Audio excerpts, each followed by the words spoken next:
Next question देखते हैं।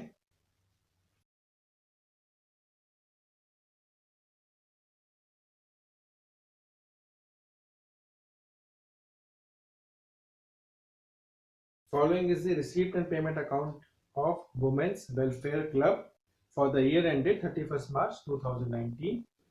मुझे डेबिट साइड में रिसिप्ट गिवन है, cash in hand, cash at bank, subscription, donation, government grant, sale of newspaper, proceed from charity show, interest on investment, sundry incomes.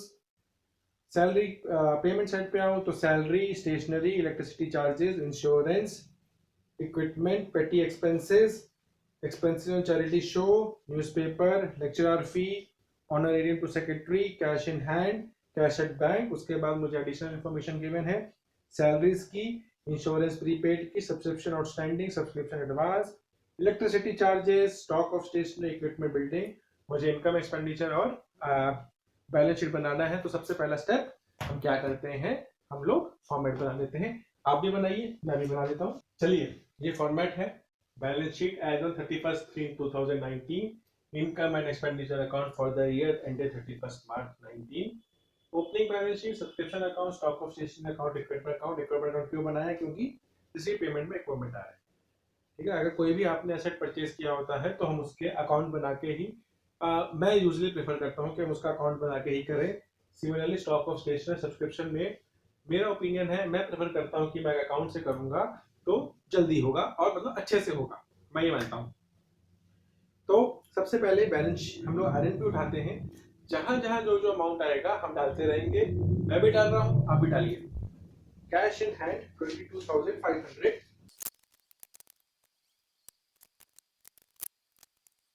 तो ये देखिए, मैंने income side भर दी है। इनकम साइड में सबसे पहले मेरा आ रहा था cash in hand, cash in bank. Cash in hand और कैश इन बैंक मेरा ओपनिंग बैलेंस शीट में चला गया। नेक्स्ट था मेरा सब्सक्रिप्शन।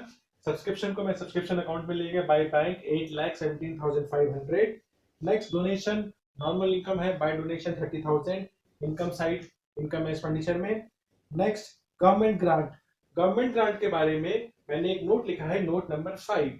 अब गवर्नमेंट ग्रांट के बारे में क्वेश्चन में मेंशन नहीं है कि ये स्पेसिफिक है कि नॉन स्पेसिफिक है, तो ये हम लोगों पे डिपेंड करता है कि हम इसको स्पेसिफिक ले रहे हैं कि नॉन स्पेसिफिक ले रहे हैं। अगर हम इसको स्पेसिफिक ले रहे हैं तो ये मेरी लायबिलिटी बन जाती है और वो बैलेंस शीट में आ जाएगी।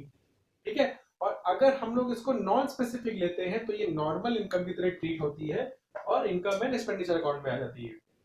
मैंने इसको स्पेसिफिक लिया है और इसके आगे N5 स्टैंड्स फॉर नोट 5 और नोट में लिख दिया है गवर्नमेंट ग्रांट का कि assume to be specific, hence it is a liability. It can also be assumed as non-specific. In this case, it will be credited to income expenditure account. तो मैंने ये यहाँ पे नोट में लिख दिया।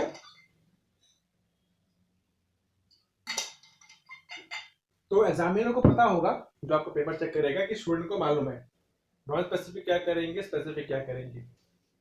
Government grant 1,50,000। Sale of newspaper normal income है, यहाँ पे ले गया मैं income side 3,000। Proceeds from charity show, अभी मैंने वर्किंग नोट बनाया है 1,65,000, वर्किंग नोट नंबर 6। नेक्स्ट है मेरा interest on investment. Interest on investment normal income है 70,000।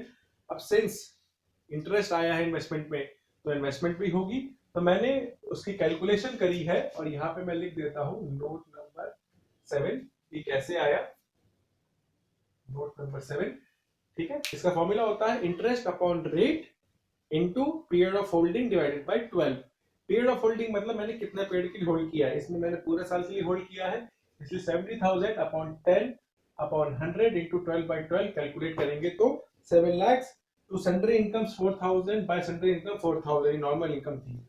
ठीक है, अब हम लोग एक्सपेंसेस साइड भर लेते हैं।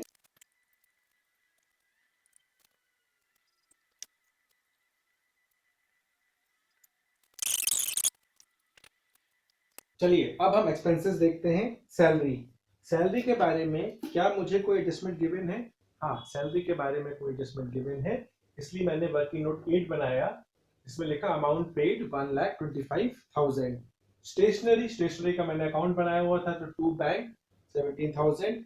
इलेक्ट्रिसिटी चार्जेस एडजस्टमेंट गिवन है इसलिए अमाउंट पेड 95,500 वर्किंग नोट बना लिया। उसके बाद इंश्योरेंस के बारे में भी इंफॉर्मेशन गिवन है, इसलिए working note amount paid 17,000। Insurance 75,000 है।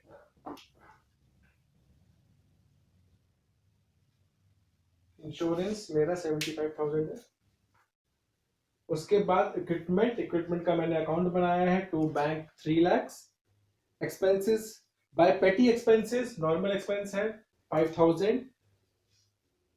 Bye expenses on charity show, मैंने प्रोसीड फ्रॉम चैरिटी शो का वर्किंग नोट बनाया हुआ था तो एक्सपेंस को वहां पे लेस कर दिया। उसके बाद आता है न्यूज़पेपर मेरा नॉर्मल एक्सपेंस है 10,000 ले लिया। उसके बाद लेक्चरर फी नॉर्मल एक्सपेंस है 1,65,000 वो ले लिया। Honorarium to secretary normal expense है 1,20,000 एक्सपेंस में ले लिया। Cash in hand cash at bank मेरे क्लोजिंग बैलेंस शीट में आ गए हैं। तो मेरा रिसीट पूरा हो गया, मेरा पेमेंट पूरा हो गया। अब बारी है एडजस्टमेंट की, चलिए एडजस्टमेंट को करते हैं।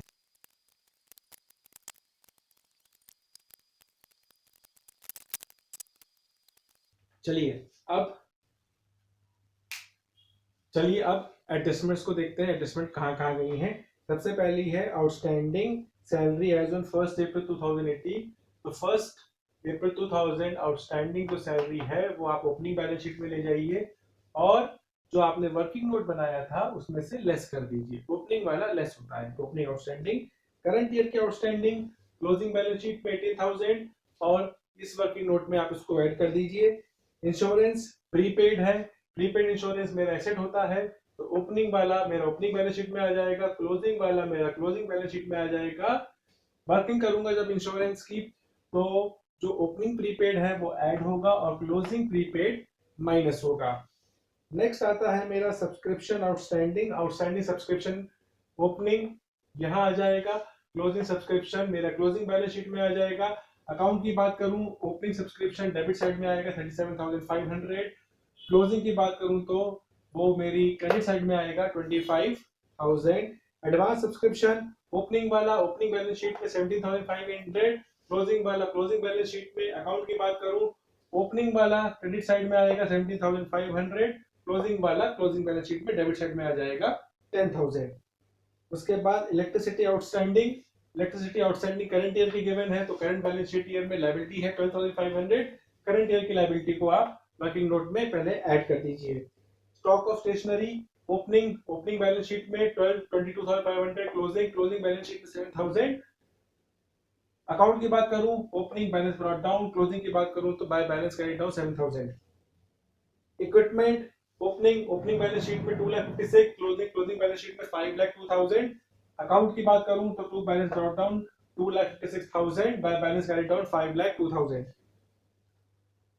Building opening building 12 lakh, closing building 11,40,000। Opening वाला ओपनिंग बैलेंस शीट में, क्लोजिंग वाला क्लोजिंग बैलेंस शीट में। हम लोगों ने एडजस्टमेंट भी कर दी है। अब मैं क्या कर रहा हूं, इन सबको जो बैलेंस फिगर है बैलेंस फिगर निकाल रहा हूं।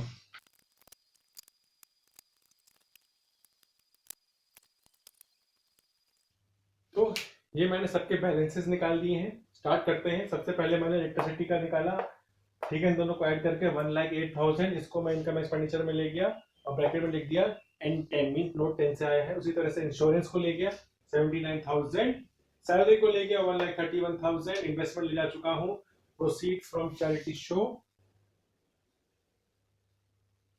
Bye proceed from charity show note number 6 से आएगा।